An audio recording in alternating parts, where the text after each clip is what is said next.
Jesús Lemos, un gusto que nos estés acompañando en esta primera emisión. Al contrario, Marta, te agradezco muchísimo por esta posibilidad que me das de poder estar contigo en esta inauguración de este espacio, que te felicito.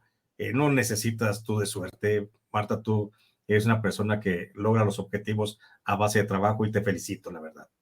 Gracias, muy amable. Hablábamos antes de que entrar, Jesús, que hoy es el segundo foro por la reforma judicial.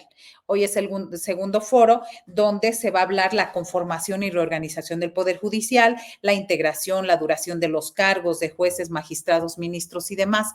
Y en este sentido, nuestra primera pregunta, ¿por qué consideras que es urgente una reforma judicial y qué es lo que se debe modificar? Hemos visto, y yo quiero ir a lo profundo, tú investigaste para este libro El Cártel Judicial, tú investigaste y lo que hemos visto hasta ahora ha sido estético, ha sido como que toda la ola informativa ha sido acerca de los sueldos, por ejemplo. Ya con los sueldos como que se restringe. ¿Qué más hay, Jesús? ¿Qué más investigaste en el Cártel Judicial? Bueno, Marta, creo que debe haber una reforma al Poder Judicial, sí, de ya, pero por supuesto que ya. Se requiere que se reforme cómo está operando el Poder Judicial de la Federación, porque no nada más es eso, Marta, no nada más son los sueldos o los fideicomisos o los beneficios de clase que tienen los jueces, magistrados y ministros, también es todo el grado de corrupción que hay dentro del Poder Judicial, que se ha enquistado ahí, pues toda la podredumbre de los delitos que puede haber, ahí se cometen, ahí tenemos lavado de dinero, nepotismo, relaciones con el narcotráfico, usura, delitos de violencia sexual, o sea, hay una gran cantidad de delitos, hay sobre todo, el más importante, el de la mala impartición de la justicia, donde los jueces a conveniencia aplican las sentencias, no apegados a un proceso legal o a lo que marca la ley. Nada más por eso, Marta, creo que debe haber una reforma muy profunda al Poder Judicial y debemos ya, de manera urgente, comenzar a establecer estos lineamientos hacia dónde debe ir esta reforma, pero lo fundamental es quitar a los jueces que están ya muy corrompidos. Yo te podría hablar de fácilmente un 80% de todos los jueces que están en el Poder Judicial que han cometido algún tipo de delito y se siguen cometiendo, pero aquí la situación es que se los encubren entre ellos mismos. O sea, yo cuando me pongo a investigar este problema del Poder Judicial, lo comencé a investigar desde el 2011, recién salí yo de la cárcel, lo comencé a investigar y bueno, le di la rápida para terminarlo justamente en este año, terminé el libro, lo publiqué en este enero, pues para tratar de abonar a esta necesidad que tenemos hoy los mexicanos de establecer como principio de que sí debe haber una reforma al Poder Judicial. Y en esta investigación que hiciste, ¿cuáles son los datos que más te sorprendieron en la investigación del Cártel Judicial? Bueno, hay datos muy duros que podemos ir señalando, Marta, como el que refiere que a la fecha ninguno de los 75, o más bien todos los 75 cárteles de las drogas que operan en México, y eso lo podemos establecer con base en la observación de las sentencias de todo el Poder Judicial, todos los 75 cárteles de las drogas que existen en el país, todos tienen un juez o un magistrado preferido. Cuando caen ciertas sentencias de detenidos de X cártel, siempre se dirigen hacia ciertos juzgados, hacia ciertos tribunales en donde se les beneficia a los delincuentes. Y mientras por un lado se les beneficia a los delincuentes, que te digo, 75 cárteles de las drogas por lo menos tienen un juez o un magistrado, quiere decir que por lo menos dentro del Poder Judicial hay 75 funcionarios que están al servicio de los cárteles de las drogas en el país. Eso es sumamente, pues, imperdonable, Marta, en un país como México, donde queremos abonar a la democracia, donde queremos comenzar a despertar a una nueva forma de relación pueblo y gobierno, pues no podemos tolerar ese tipo de prácticas. Ese podría ser uno de los principales hallazgos que hay en este proceso de cómo los jueces, cómo los magistrados están poniendo en libertad a muchos de los delincuentes, pues porque tienen los nexos. Nos sorprende cuando el presidente de la República informa en la conferencia mañanera de que tal juez favoreció a tal delincuente, pero no nos debe de sorprender cuando vemos desde las estructuras, desde las entrañas del propio Poder Judicial, cómo hay muchos jueces que reciben instrucción pues de parte de los propios cárteles de las drogas. Por eso le puse a mi libro El Cártel Judicial, porque no hay ninguna distinción entre cómo está operando el Poder Judicial, y no es de ayer, no es de ayer, Marta Olivia, no es de ayer que esté esta corrupción o esta putrefacción. Esto viene ya desde hace mucho rato. Te puedo decir que desde el presidente Lázaro Cárdenas se viene planteando en cada administración una reforma al Poder Judicial. La última reforma que vimos fue la que hizo el presidente Zedillo, pero que fue básicamente para encubrir toda la impunidad que había dentro de ese Poder Judicial, creando el Consejo de la Judicatura Federal, que no es más que una gran tapadera. El Consejo de la Judicatura Federal es una verdadera tapadera donde los jueces son acusados internamente e internamente se resuelven esos conflictos y todo queda sano y salvo. Te podría poner, por ejemplo, el caso de cuando un magistrado tiene alguna inconsistencia en sus ingresos, porque hay jueces que reciben departamentos, casas, ranchos, una jueza que recibió un edificio después de haber dado ciertas sentencias en donde quedaban en libertad extrañamente miembros del crimen organizado. Bueno, pues lo que hacen después de que surge eso, muchos nada más presentan su declaración patrimonial agregando ese nuevo haber en sus propiedades, y ya, por el solo hecho de entrar a declararse, ya queda purificado. No hay una investigación a fondo, nadie le pregunta, oye, ¿cómo te hiciste de este carrito nuevo? Nadie le pregunta cómo hiciste de esta otra casa que tienes, cómo te hiciste de este rancho, dices que te lo regalaron, nadie les pregunta quién te lo regaló. Entonces, ese tipo de cosas, Marta Alicia, son las que verdaderamente tenemos que ir revisando. Yo en este libro, en el Cártel Judicial, expongo casos como de 630 y tantos jueces, que son los que resaltan más por su corrupción, revisando sus inconsistencias en cuanto a sus bienes patrimoniales. Y es lo que le presento a la gente y hago una exposición de los principales problemas que tiene el Poder Judicial para que entendamos que se tiene que haber una reforma al Poder Judicial, pero no nada más debe de ser por los puros sueldos que ganan más que el presidente. Eso sería, creo que lo de menos al final de cuentas. Lo importante es que sí se lleve a cabo y eso es lo fundamental, una depuración de aquellos jueces que no están cumpliendo con los estándares democráticos que ahora están estableciéndose en el país. Justo esa parte, a eso voy.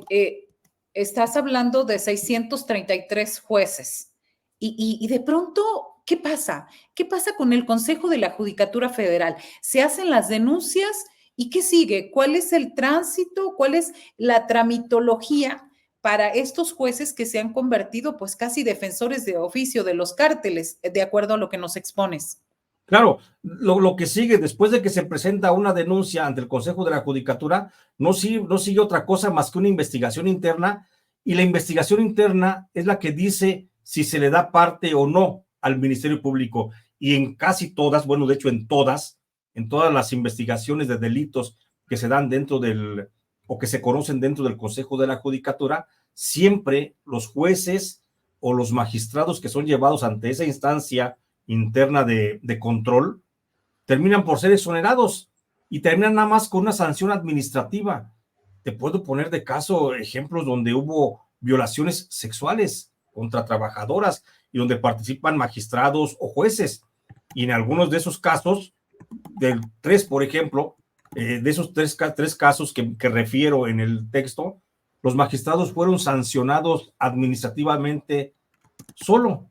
Los cambiaron de adscripción, los mandaron a otro tribunal o a otro juzgado y ya quedó saldada la deuda, todo quedó como si no hubiera pasado. Nunca se le dio vista al Ministerio Público y consecuentemente los jueces entre ellos arreglan todo y no le dan parte a lo que sería la Fiscalía General de la República, que debería de iniciar una carpeta de investigación para judicializar el proceso, pero no, ellos lo solucionan, lo resuelven todo como en familia, y así se están tapando y coludiendo siempre con esos delitos. Jesús Lemos, en tu libro, Jesús Lemos, en tu libro hablas de las familias.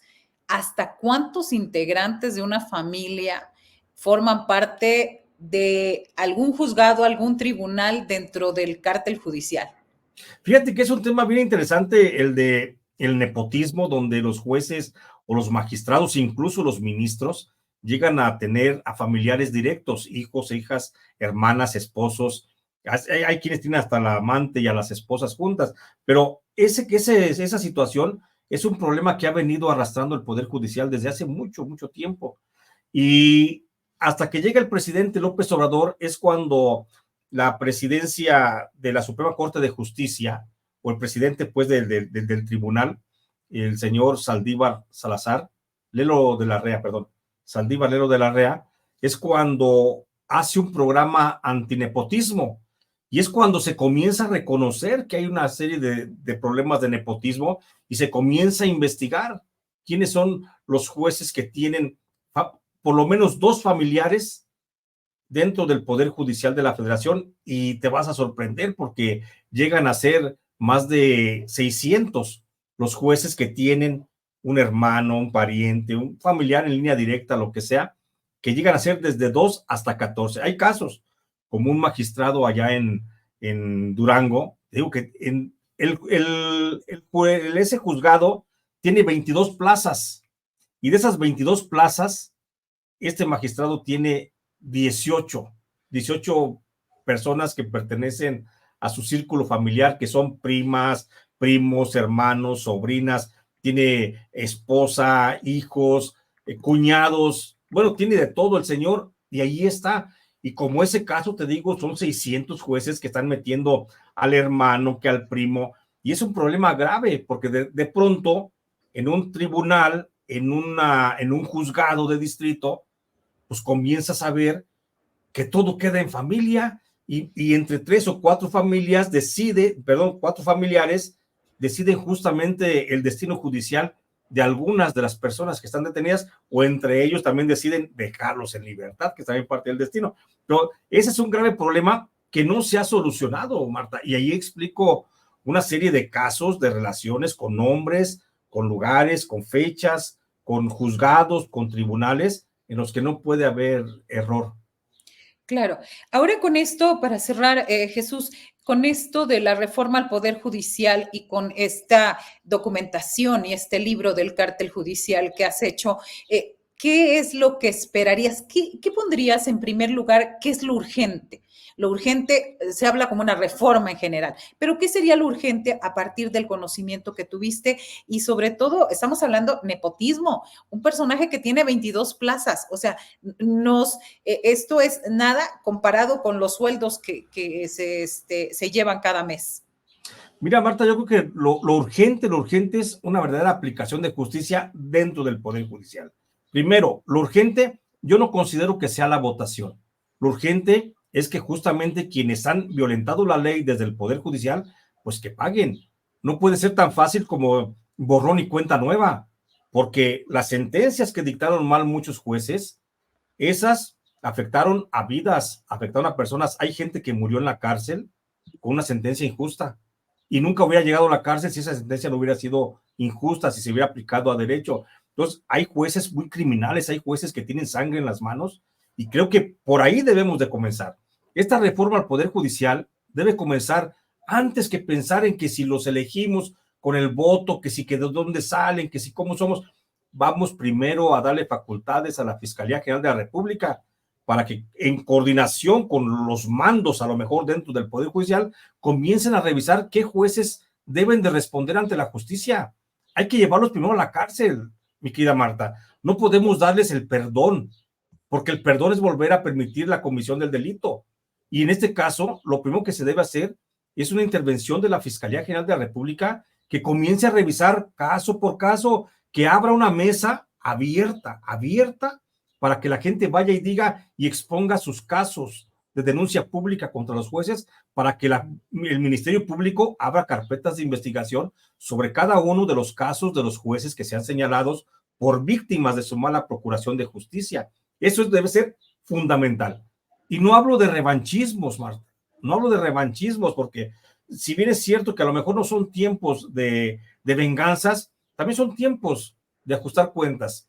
Y creo que mucho tiempo, mucho daño nos hicieron los jueces, muchos jueces corruptos, porque también hay jueces buenos, y esos hay que salvarlos, hay que protegerlos y hay que continuar con ellos. Pero aquellos que nos fallaron como sociedad, los que se mancharon las manos de sangre o se llenaron los bolsillos de dinero a costa de dejar a gente encarcelada, esos deben de pagarlo, Marta. Deben de ir a la cárcel y deben de ser revisados en su actuación para que su cargo que quede vacante, entonces sí pensemos en cómo vamos a llenar ese cargo.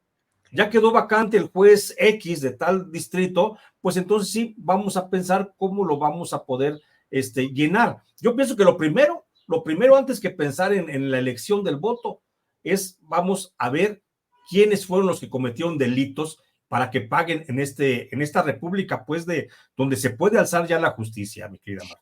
Claro, porque ahorita están haciendo ya toda una campaña de victimización, de pobrecito de mí, de miren, yo tengo 1,400 cursos, de está pasando esto, de miren, esto es lo que yo soy y quién sabe a quién contraten. Dentro de tu experiencia y también experiencia personal, ¿cuál fue el gesto o la actitud que tuvieron los jueces contigo, Jesús, cuando estuviste injustamente preso? ¿Cuál es la actitud que predominó en ese momento? Porque ahora sí que tú eres también víctima de ellos. Bueno, cuando yo estuve preso, pues nada más y nada menos tuve una, pues me otorgaron el auto de formal prisión justamente un juez corrupto, un juez que se llama Roberto Miranda, que hoy es magistrado en el estado de Guanajuato, y Roberto Miranda, por su corrupción, atendió los designios de Genaro García Luna y tenía yo que ir a la cárcel y me inventó la historia criminal como nunca la has leído, mi querida Marta Olivia. Entonces, por ejemplo, como ese juez, como Roberto Miranda, tuvo el gesto de mandarme a la prisión sin existir un solo elemento, y no nada más eso, ya estando en prisión, permitió que yo fuera brutalmente maltratado dentro de la prisión, y después de eso todavía se ensañó y me dictó una sentencia sin un elemento, Marta, sin un elemento siquiera de duda, ya no digamos de prueba, con un elemento de duda, sin ningún elemento de duda, sin tener nada en sus manos, nada, me dictó sentencia condenatoria por 20 años de prisión. Me pasé 3 años en lo que apelé, hubo una buena magistrada en Guanajuato, que ella dijo, espérame, aquí no hay nada, aquí no hay ningún delito, y es la que me otorga la libertad. Pues te digo, hay buenos y hay malos, pero como en el caso de Roberto Miranda, creo que sí debe de ir a pagar a prisión, porque el día que abran, porque se tiene que abrir, el día que abran las mesas y que digan que vengan para poner denuncia penal los que han sido víctimas de los jueces, yo voy a ser el primero que va a estar en la fila, Marta, porque hay que ver que estos jueces corruptos, tranzas, chapuceros, deben de ir a la cárcel a pagar justamente los delitos por los que cometieron.